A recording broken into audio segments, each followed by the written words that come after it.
In front of me is REALME GT3 and today I would like to show you how you can delete Google search bar from home screen.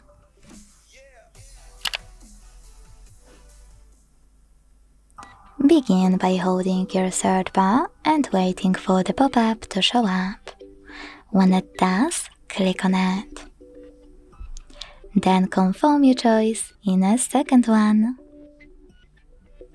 As you can see, after a couple of seconds, my Google search bar was successfully deleted.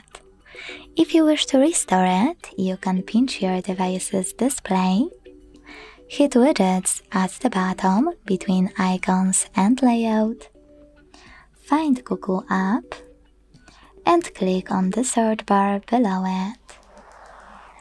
Then tap on home button. Thanks so much for watching. If you enjoyed this video, leave a like, comment and subscribe. Bye!